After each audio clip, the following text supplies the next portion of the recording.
Сәлем достар, сіздермен бірге ерекше тағамдар әлемі. Бүгінгі видеомда сүзбелі бөлкелерді, яғни ватрушкиді қалай жасау керектігін көрсететін боламын. Ең алдымен бір дана жұмыртқаңызды таза табаға салып, үстіне 1 шай қасық тұз, 2 ас қасық шекеріңізді салып, жақсылап араластыратын боламыз.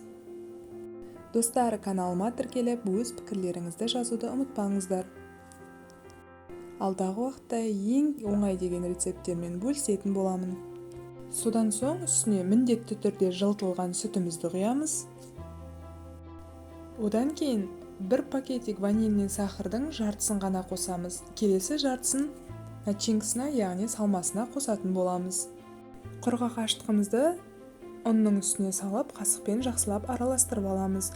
Содан кейін барып, осы қоспамызға қосатын боламыз. Ең алдымен жартысын қосып араластырып алыңыз.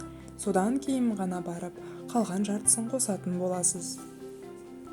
Мінекей, қоймалжыңдау қамыр дайын болғаннан кейін ертілген сары майымызды құйып және араластырамыз. Қолыңызға жабыспас үшін керекті мөлшерде ұныңызды салып, жұп-жұмсақ қамырыңызды илеп, 1 сағатқа немесе 1,5 сағатқа көтерілгенше тыныштыққа қақпағын жауып қойғаныңыз дұрыс. Достар, қамырымыз көтерілгенше салмасын дайындап қоя берсеңіз болады. Бізге керегі ол кезде сүзбе, жұмыртқа, шекер және ванильный сахар қажет болады.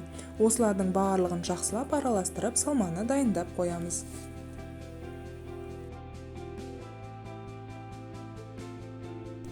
Мінекей, 1 сағат өткеннен кейін қамырымыз көтеріліп, өте жұмсақ болып тұр. Ендігі сәтте 10 шақты бөлікке бөліп дайындап аламыз, және ол бөліктер және тағы 20 минут тыныштықта тұруы қажет. Оны пергамент қағазына салып дайындай берсеңіз болады.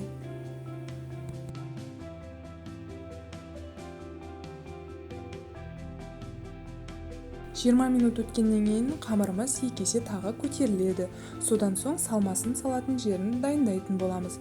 Стаканның түбімен осылайша басып шықсаңыз жеткілікті. Мінекей достар, салма салатын орнымыз дайын. Енді дайын салмамызды салып шығамыз.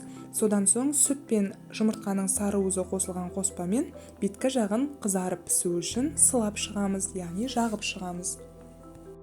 Осылайша дайын ватрушкаларымызды және 10 минутқа тыныштыққа қойып, қызып тұрған 180 градустағы пешімізге салып аламыз. Бар жоғы 20-25 минутта пісіп шығады. Мінекей достар, қараңыздаршы, қып-қызыл, хош иісін айтсаңызшы, өте керемет болып шықты. Ешқандай қиындығы жоқ. Сіз де осы рецептпен ең жұмсақ дәмді ватрушкаларды жасай аласыз.